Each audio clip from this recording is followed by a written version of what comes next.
But at any rate, that's just the latest in the media narrative that cops are bad, cops are mean, cops are racists, and the media keeps beating that narrative and keeps feeding that to the public, and there's a percentage of the population that buys into that stuff, and as a result it makes the police department's job even more difficult. You know, and I believe the people that buy into that stuff, for the most part, want to be there anyway. To them, all they're getting is an affirmation of what they want to believe. What they believe, for yeah. most of them, based on whatever. But you know, the thing that bothers me the most is, you know, what the police officers go through. You know, when I became a cop, this sounds hokey, but I truly wanted to do good and help people. I mean, that was the primary motive for being a police officer. We have interns right now, Officer Don, in our office. Some are interns, and they work with us for 10 weeks. And one of the things they do is they take ride-alongs. Mm-hmm. And without fail, they all come back so impressed with the attitudes and the character of the police officers with whom they ride. And you know, they see what the media is trying to do, and they say, huh, that's not what I see. I see people who really care about the people that they're policing. And so it's really kind of the narrative continues, and it's got to be people like you and me in this kind of a show to continue to talk about the positive aspects of police in our community. And I'll tell you, I may have told you this, but I went to the scene of one of the homicides that occurred recently, and they all seem to be in the Georgetown Street corridor. And I went to one of the scenes, and I showed up in my red tennis shoes, and standing out in the middle of the street, and I got some kind of smart remarks from some of the fellas on the corner about, well, looky here, there's Ray, the DA, in his red tennis shoes. And what were you wearing with them? I mean, shorts or suit or? Oh no! I mean, are you punking me too? No, I'm not. I'm just trying to paint the picture. Okay, the picture was I get a call from Brad Ingram. Okay. And he says, Mr. Larson, we've had a shooting on Whitney. Okay. And Whitney Avenue, and I said, okay, I'll be over. And so I had jeans on and a t-shirt and a hat with a needle-pointed American flag on the front, and I'm wearing my red damn tennis shoes. Okay. So that's the way I showed up. And so I get all this crap from these fools standing on, these geniuses that are sitting on the porch on the corner.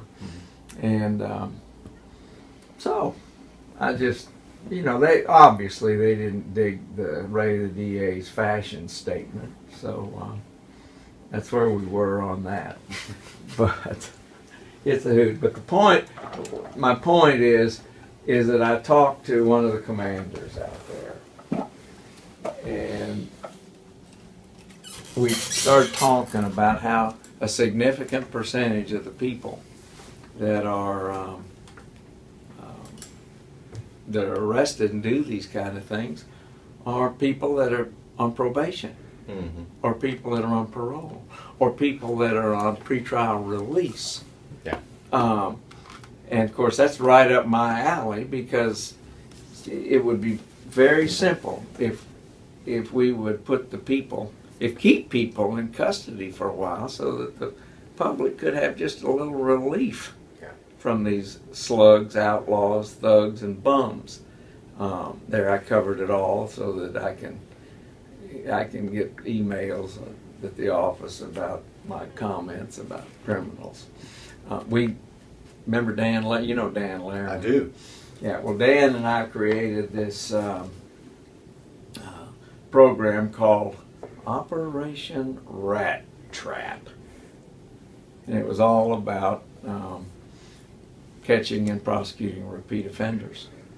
And some defense attorney got all fired up in court and said, "I'm indignant about Mr. Larson calling my clients rats." And so the judge looked at me and I said, "Yeah, well, I call it like I see them, Judge, and I'm sorry that this defense lawyer is offended, but it seems to me that the shoe fits." And that wasn't exactly the politically correct thing to say, but that was it. This past week, we had 7 persistent felony offenders charged and sent to our office. Those 7 have criminal convictions that number 96. 96 criminal convictions for these 7 outlaws. That averages almost 14 each. And it causes people to wonder a little bit about why in the heck are they on the street with that kind of a record. And I don't blame them for wondering, because guess what? They ought to be in custody with that kind of a record, and that's kind of what we're looking to do. So just to clarify, the majority of the people that are involved in our shootings, the people that are killing other people in the violent crimes, either are on probation, or if they were serving sentences that they were given for other crimes prior to committing the murder, the murder would not occur. Right. So one of the best ways to prevent the violent crimes is to put people in jail and keep them. Let them serve their sentence for what the jury gives them, or for what they plead to. And that's a common sense kind of thing, and we're starting to see the repercussions even more so than ever of letting the so-called nonviolent criminals run around. Because here's the thing, I'll tell you this: almost every so-called nonviolent criminal has a history of nonviolence before they kill someone. And that's the point. If they're a burglar, they don't just work their way to murder most of the time. It's rare. They're either drug dealers, doing drugs, felon drug users, or they're burglars, or they're robbers. They've committed a lot of crimes before they get to that murder thing. But it's no different than anything else. If you don't draw the people laugh these days at the slippery slope theory on things. People will laugh in your face and go, "Oh, I guess you're just saying it's a slippery slope." So yes, yes, there are lots of slippery slopes. You get too close to the edge of the cliff, you're going to fall off. I don't know what's wrong with that mentality, whether it's raising your kids or dealing with people who have no propensity to follow the law. You do create that scenario where they keep pushing it and pushing it and pushing it until they go too far, and somebody gets their output out or killed. And these things could be stopped. It's almost doing the person a favor who's creating this criminal history to go ahead and hit them hard before they reach the point that they've ruined their entire life. See, you're just like everybody else. You think in terms of criminals. I don't give a damn about the criminals. The issue is, how do we treat the victims? You see, my philosophy seems harsh, but it's not. What it is people that obey the law ought to be treated better than people who break the law. And our criminal justice system is set up just the opposite. Victims are treated like dog crap, and defendants are put right back on the street for their 13th second chance. Now, that's a problem for me. Now, and so people say, damn, he's harsh. And even the people you talk to, what's he really like? Kind of thing. Yeah, well, that's the theory. Does that sound harsh? It's not. It's just, if you break the rules, you suffer consequences, damn it. Now, and quickly, and certainly. That's the way you stop crime. You make there be a cost to commit crimes.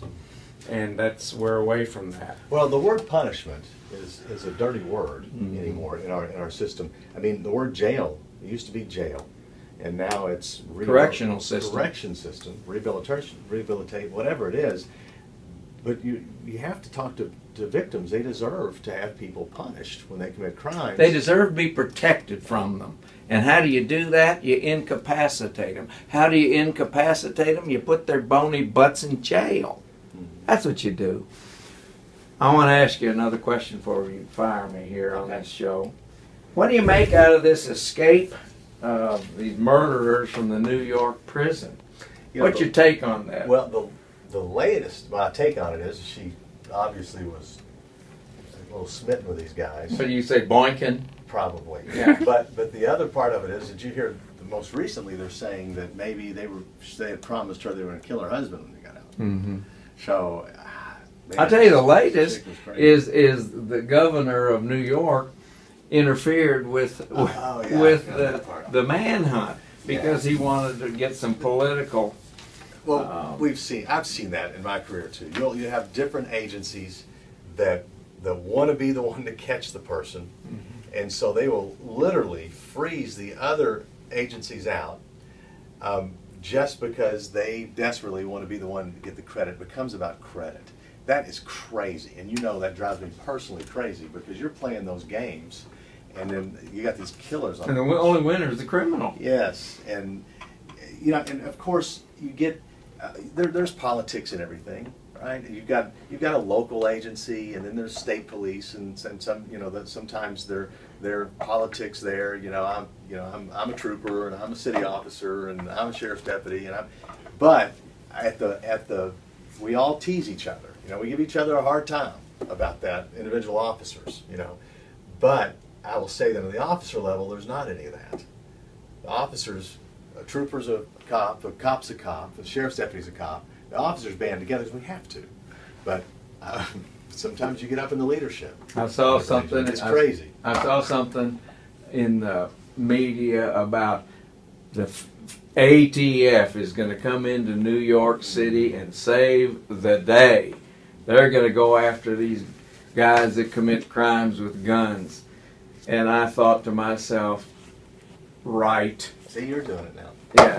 Yeah. Well, and the point is, specifically, it's not the ATF. It's look, the federal agencies on the federal level, they don't have to deal with the day-to-day split-second decisions that our 2% of the crime. Well, and they don't have to. It's very rarely that they have to do. And the agents will tell you that too. Normally, they come in and they get to think about things in most cases, and everything's very planned because they're not dealing on the street level, responding to dispatch calls for service, having to make decisions like police officers. It doesn't take away what they do, but it's a different mentality. But the leadership forgets that, And that's what's so, because you got officers out here that have to make a split-second decision whether they're going to die or they're going to protect somebody else, or is it a cell phone or a gun, or what's this person doing, and then it gets second guessed by people who can actually either rewind the tape and look over and over again and say, and that's it's not right. It doesn't make any sense, and that's why grand juries often look at this evidence and go, people, and some then you get surprised. Well, they didn't indict him. Well, it's because they sat down and looked at it, the whole situation and circumstances, instead of going in with an agenda. So we'll see.